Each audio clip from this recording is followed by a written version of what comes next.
भाई जो गुरु वचन पे डट गए, कट गए फंद 84। वाणी संख्या 7। समाज के व्यक्तियों को देखकर कुछ व्यक्ति हुक्का या अन्य नशीली वस्तुएं सेवन करने लग जाते हैं। यदि सत्संग सुनकर बुराई त्याग देते हैं तो वे जीव पिछले जन्म में भी मनुष्य थे, उनके अंदर नशे की गहरी लत नहीं बनती। परंतु जो बार बार सत्संग सुनकर भी तम्बाकू आदि नशे का त्याग नहीं कर पाते, वे पिछले जन्म में सूअर के शरीर में थे। हुक्का हरदम पीवते लाल मिलावे धूर, इसमें संशय है नहीं जन्म पांचले सूर। सूअर के शरीर में बदबू बैड स्मेल सूंघने से, तम्बाकू की बदबू पीने सूंघने की गहरी आदत होती है। वे शीघ्र हुक्का व अन्य नशा नहीं त्याग पाते। वे अपने अनमोल मानव शरीर रूपी लाल को मिट्टी में मिला रहे हैं। उनको अधिक सत्संग सुनने की राय दी जाती है। निराश ना हो। सच्चे मन से परमात्मा कबीर जी से नशा छुड़वाने की पुकार प्रार्थना करने से सब नशा छूट जाता है। हम उपदेश किससे लेंगे? सतगुरु से लेंगे। सतगुरु स्वयं परमात्मा है, कबीर जी है। अगर हम अपने गुरु जी से सच्चे मन से वास्तव में कोई भी बुराई जो हम करते हैं, कितनी बुराई करते हैं, हम कितने बुराई में सड़े हुए थे, गड़े हुए थे, अगर हमारी आत्मा ने सतगुरु के ज्ञान को सुनकर स्वीकार कर लिया कि भाई वास्तव में मैं जो कर रहा था वो गलत था, मुझे ये नहीं करना चाहिए था इस मनुष्य शरीर में, ये तो मेरी आदतें बहुत ज़्यादा बिगड़ गई थी काल प्रेरणा से, और मैंने तो अब अपनी भक्ति करनी है, अपना जीवन सफल करना है। अगर सच्चे हृदय से आत्मा से यदि अपने गुरुदेव से, सतगुरुदेव भगवान से प्रार्थना करोगे उन बुराइयों को छोड़ने के लिए, तो परमात्मा आत्मा का साथी है। आपको धुआं से भी नफरत हो जाएगी, धुआं से भी नफरत है, क्योंकि इनके वचन में शक्ति है। सच्चे मन से परमात्मा कबीर जी से नशा छुड़वाने की पुकार प्रार्थना करने से सब नशा छूट जाता है। तम्बाकू के विषय में अन्य विचार। तम्बाकू यानी हुक्का पीने वालों की स्थिति बताई है संत गरीबदास जी के ग्रंथ में अथ तम्बाकू की बैत नामक अध्याय में।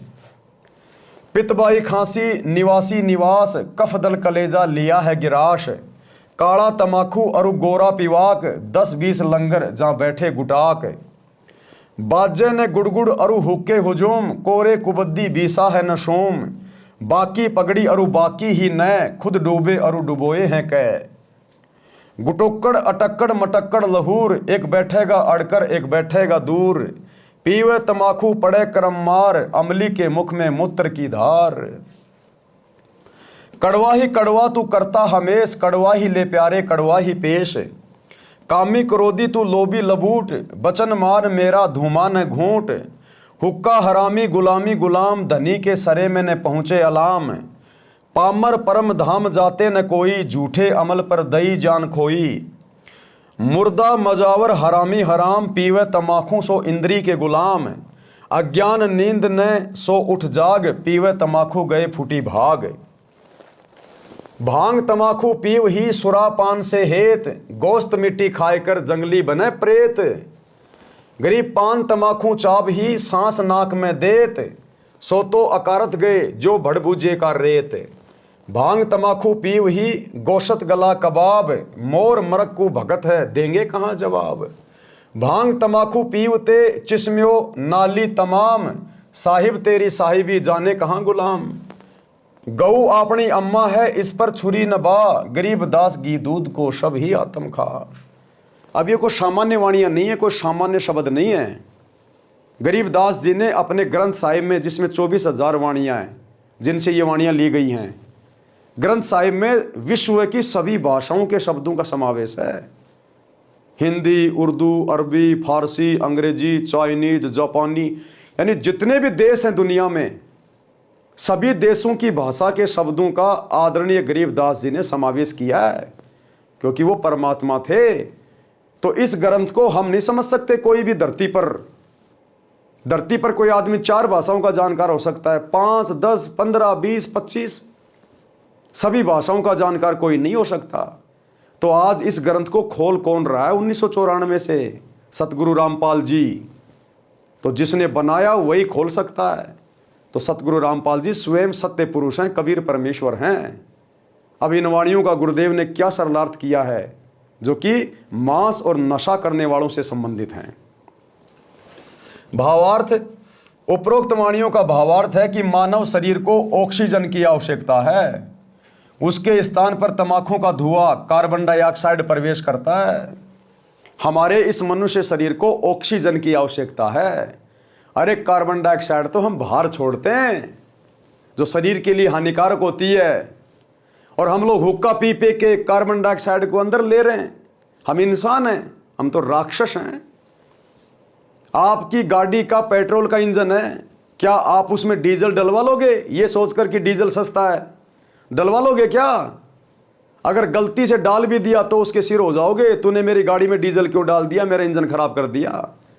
और इस इंजन को जो परमात्मा ने बनाया है, अनमोल इंजन जिसकी कोई कीमत नहीं, इस इंजन को तुम ये नशा कर करके, मांस खा खा के, शराब पी पी के जो तुम बर्बाद कर रहे हो, तो सोचो परमात्मा हमसे कितना नाराज होगा, जिसके द्वारा बनाए गए इंजन में हम ये कार्बन डाइऑक्साइड डाल रहे हैं, मांस खा रहे हैं, नशा कर रहे हैं।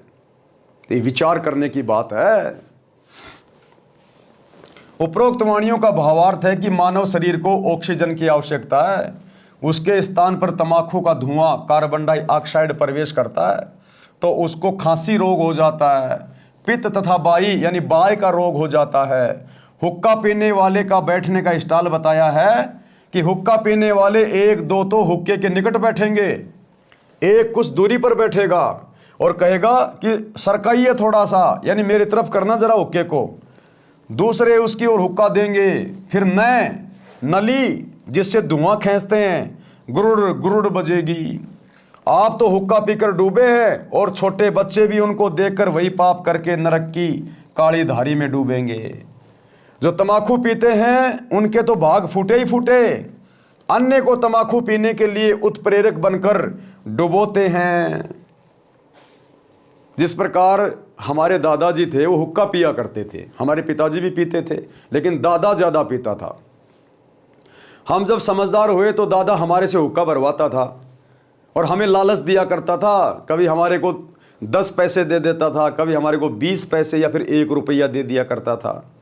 उसके लालच में हम उसका हुक्का भर के लाते थे, उसकी हुक्के में पानी वानी डालते थे, साफ करते थे, फिर हुक्के में अग्नि डाल के उसके ऊपर रखते थे और दादाजी तक ले जाने से पहले हम उसको टेस्ट करते थे कि पानी वानी सेट है या नहीं है, हुक्के में धुआं आ रही है कि नहीं आ रही है। और हम लोग उसको सेट करके और वहीं झोपड़ी में 2-4 सुट्टे मारते थे कि हुक्का सेट है या नहीं है। तो धीरे धीरे ऐसा करने से फिर उन बेटा बेटियों में, पोते पोतियों में भी वो आदत पड़ जाती है, क्योंकि बुराई इंसान काल प्रेरणा से बहुत जल्दी सीखता है, बहुत जल्दी स्वीकार करता है। तो परमात्मा कहते हैं हुक्का पीने वाले नालायक खुद तो डूबेंगे, वो तो नरक के भागी बनेंगे, अन्य को भी हुक्का पीने के लिए उत्प्रेरित करते हैं। उनको देखकर वही पाप करके नरक की काली धार में डूबेंगे। जो तंबाकू पीते हैं उनके तो भाग फूटे ही, अन्य को तंबाकू पीने के लिए उत्प्रेरक बनकर डुबोते हैं। उपरोक्त बुराई करने वाले तो अपना जीवन ऐसे व्यर्थ कर जाते हैं जैसे भड़बूजा बाड़ू रेत को आग से खूब गर्म करके चने भूनता है। हम लोग छोटे छोटे थे जब चने भुनवा के लाते थे, हमारी दादी या माताजी पहले चनों को पानी में भिगोती थी, फिर उनको धूप में सुखाती थी, फिर दूसरे दिन हम वो चने लेके जाते थे भड़बूजे के पास जो गांव के बाहर होता था। वो बजरी वगैरह को गर्म कर लेता था, क्योंकि उस समय सरसों की फसल निकाल ली जाती थी और सरसों का जो चारा होता था जिसको बोलते थे पदाड़ी, हमारे राजस्थान में उसको बोलते हैं पदाड़ी। तो वो जो चारा होता था वो पशुओं के काम नहीं आता था। सरसों का चारा कोई जानवर नहीं खाता क्योंकि वो कड़वा टाइप होता है। तो भड़बूजा क्या करता था, वो चने भूनने के लिए जो आग काम में ले जाती थी वो पदाड़ी से आग बनाया करता था और हम उससे जाके चने भुनवा के लाते थे।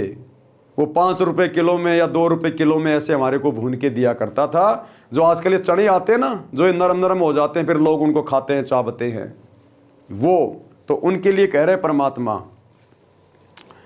उपरोक्त बुराई करने वाले तो अपना जीवन ऐसे व्यर्थ कर रहे हैं जैसे भड़बूजा बाड़ू रेत को आग से खूब गर्म करके चने भूनता है, फिर सारा कार्य करके रेत को गली में फेंक देता है। इसी प्रकार जो मानव उपरोक्त बुराई करता है वह भी अपने मानव शरीर को, अपने मानव जीवन को इसी प्रकार व्यर्थ करके चला जाता है।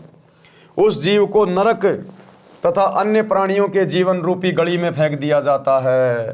फिर उसको 84 लाख योनियों में फेंक देगा परमात्मा कि नालायक, तेरे को अनमोल मनुष्य शरीर दिया था, श्वासें तेरे को गिन के दी थी, कितना समझा के भेजा था कि नालायक, ये कुकर्म करते तो तेरे को असंख्य जन्म हो गए, तेरे को फिर से एक मनुष्य जन्म दे रहा हूँ 84 लाख योनियां भोगने के बाद, इतना कष्ट भोग लिया, अब तो तेरी बुद्धि ठिकाने आ गई होगी। फिर हमें परमात्मा एक मनुष्य जन्म स्त्री या पुरुष का दे के भेजता है। और इस जन्म में यदि फिर भी हम बिना संतों की शरण के, क्योंकि ये ज्ञान परम संत ही दे सकता है, धरती पे और कोई नहीं दे सकता, तो अनेक जन्मों में तो हमारे को परम संत नहीं मिलता, फिर भी परमात्मा हमें उन कर्मों की सजा देता है, 84 में डालता है। आज हमें परम संत मिल गया, उसके बाद भी यदि हम भक्ति करके जीवन सफल नहीं करेंगे तो परमात्मा हमसे पहले से कहीं ज्यादा नाराज होगा और कई कई बार हमारे को 84 लाख योनियों में डालेगा, फिर जल्दी से मनुष्य शरीर भी नहीं देगा। जो व्यक्ति उपरोक्त पाप करते हैं वे भगवान के दरबार में क्या जवाब देंगे, यानी बोलने योग्य नहीं रहेंगे। फिर कहा है कि गाय अपनी माता के तुल्य है। माता के तुल्य गाय को क्यों कहा जाता है? क्योंकि हम उसका दूध पीते हैं, और जिसका हम दूध पीते हैं वो हमारी माँ के समान हुई। हम भैंस का दूध पीते हैं, भैंस भी हमारी माता के समान है। बकरी का दूध पीते हैं, बकरी भी हमारी माता के समान है। अरे जिसका हमने दूध पिया वो हमारी माता के समान हो गई। तो हिंदू हो या मुसलमान, गाय का दूध पीता है, भैंस का दूध पीता है और उसी को काट के खा जाता है, यानी अपनी माँ का गला काट दिया। उससे बड़ा हरामी और नीच इंसान दुनिया में कौन होगा? वो तो राक्षस है, उसको भगवान नहीं बख्शेगा, अल्लाह उसको माफ नहीं करेगा। फिर कहा है कि गाय अपनी माता के तुल्य है, जिसका सब धर्म जाति वाले दूध घी पीते और खाते हैं। इसलिए गाय को मत मारो, विषय तमाकू का चल रहा है। भक्ति मार्ग में तमाकू सबसे अधिक वादा करता है। जैसे अपने दोनों नाकों के मध्य में एक तीसरा रास्ता है जो छोटी सुई के नाक के जितना है। ये दो छिद्र, लेफ्ट राइट, ईला पिंगला, ये चंद्र, ये सूरज, ये ठंडी, ये गर्म, जहाँ पर ये हमारी ये हड्डी शुरू हो जाती है, यहाँ तो ये कोमल कोमल है आगे, जहाँ से ये हड्डी शुरू होती है, इन दोनों छिद्रों के बीच में एक हल्का सा सुई के नोक से भी छोटा एक छिद्र है जो जन्म से धीरे धीरे बंद होने शुरू हो जाता है। वो है सुषुम्ना द्वार, उसी से आत्मा बाहर निकलेगी हमारी। और नशा उसको सबसे ज़्यादा अवरुद्ध करता है, सबसे ज़्यादा अवरुद्ध। गांव में हम देखा करते थे, हमारे दादा हुक्का पीते थे और कभी कभार वो कहते थे कि इसकी नय को साफ कर। नय यानी उसकी वो डंडी जिससे हुक्का का वो धुआं खींची जाती थी, तो उसके अंदर लोहे की एक वो पतला सा तार लेके हम लोग उसके अंदर वो गज मारा करते थे, उसको बोलते थे गज। उस नय को साफ किया करते थे हम यूं झटके मार मार के लोहे के तार से, और उस नाली के अंदर से जैसे मैल होता है ऐसा निकला करता था उसके अंदर से, वो धुआं का वो पीलापन उसके अंदर जमा हो गया। तो सोचो हम जिस शरीर में धुआं ले रहे हैं तो अंदर कितनी गंदगी जमा हो गई होगी। वो परमात्मा इसी प्रकार से फिर यमदूतों के हवाले कर देगा, और यमदूत फिर गज मार मार के, मोगरे मार मार के फिर वो हमारी सजा को पूरा करेगी फिर वहां पर। तो क्या कह रहे परमात्मा? जैसे अपने दोनों नाकों के बीच में एक तीसरा रास्ता है जो छोटी सुई के नाके जितना है। जो तंबाकू का धुआं नाकों से छोड़ते हैं वह उस रास्ते को बंद कर देता है। वही रास्ता ऊपर को त्रिकुटी की ओर जाता है जहां परमात्मा का निवास है। जिस रास्ते से हमने परमात्मा से मिलना है उसी को तंबाकू का धुआं बंद कर देता है। हुक्का पीने वालों को देखा है प्रतिदिन हुक्के की नय यानी नली में लोहे की गज एक पतला सा सरिया घुमाते हैं जिसमें से धुएं का जमा हुआ मैल निकलता है। वह नय रुक जाती है। मानव जीवन परमात्मा प्राप्ति के लिए ही मिला है। परमात्मा को प्राप्त करने वाले मार्ग को तंबाकू का धुआं बंद कर देता है। यानी सबसे ज्यादा पाप तंबाकू पीने से लगता है, नशा करने से। इसलिए भी तंबाकू भगत के लिए महान शत्रु है। वैसे भी हुक्का पीने वाले भी मानते हैं कि तंबाकू अच्छी चीज नहीं है। जब कोई छोटा बच्चा अपने दादा, ताऊ, पिता, चाचा को हुक्का पीते देखता है तो वह भी नकल करता है। हुक्के को पीने लगता है तो बड़े व्यक्ति जो स्वयं हुक्का पीते हैं उस बच्चे को धमकाते हैं कि खबरदार, अगर हुक्का पिया तो ये अच्छा नहीं है। यदि आप जी इसे अच्छा पदार्थ मानते हैं तो बच्चों को भी पीने दो। आप मना करते हैं तो मानते हो कि ये अच्छा नहीं है, हानिकारक है। सर्दियों में एक मकान में छोटे बच्चे भी सो रहे होते हैं, उसी में हुक्का पीने वाला हुक्का भी पी रहा होता है। वह स्वयं तो पाप कर ही रहा है, अपने परिवार को धुआं पिलाकर पाप का भागी बना रहा है। छोटे बेटा बेटी को दादा पिताजी अपने हिस्से के दूध से दूध पिलाने की कोशिश करता है कि ले थोड़ा और पी ले, देख तेरी चोटी बढ़ रही है, और पी जा। इस प्रकार उसे दूध का गिलास पिलाकर दम लेता है, क्योंकि दूध बच्चे के लिए लाभदायक है। हुक्का बीड़ी पीने से मना करता है तो दिल तो कहता है कि तंबाकू पीना बुरा है, परंतु समाज में ये बुराई आम हो चुकी है, इसलिए पाप नहीं लगता। जैसे कई कबीले मांस खाते हैं, उनके बच्चों के लिए वह पाप आम बात है। इसी प्रकार तंबाकू पीना भी महापाप है, परंतु परंपरा पड़ गई है, पाप नहीं लगता, ऐसा सोचते हैं लोग। इसे त्याग देना चाहिए। भगत हरलाल जी ने उसी दिन हुक्का तोड़ दिया। अब गरीबदास जी कथा किसको सुना रहे हैं? भगत हरलाल जी को।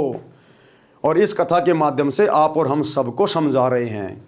तो हरलाल जी ने जब ये सारी बातें सुनी, उसी समय उन्होंने हुक्का तोड़ के फेंक दिया, चिलम फोड़ दी, सर्व समाज को वे सब बातें सुनाई, नाम दीक्षा दिलाई। कई पीढ़ी तक बेरी के उन परिवारों में हुक्का नहीं था। बाद में सत्संग के अभाव में फिर से कुछ कुछ पीने लग गए। तंबाकू से गधे घोड़े भी घृणा करते हैं, यानी तंबाकू इतनी गंदी चीज है, गधे और घोड़े भी इससे नफरत करते हैं, जानवर भी नहीं पीते। और हम इंसान होकर तंबाकू पी रहे हैं, क्योंकि ये बुराई हमसे काल करवा रहा है, शैतान करवा रहा है।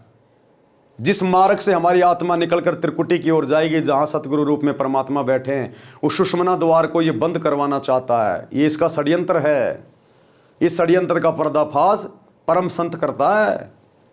सतगुरु रामपाल जी भगवान कर रहे हैं। आज ये परम संत हैं, पूर्ण परमेश्वर है, अल्लाहु अकबर हैं। इस गलतफहमी में मत जीना, अपना जीवन बर्बाद करके चले जाओगे।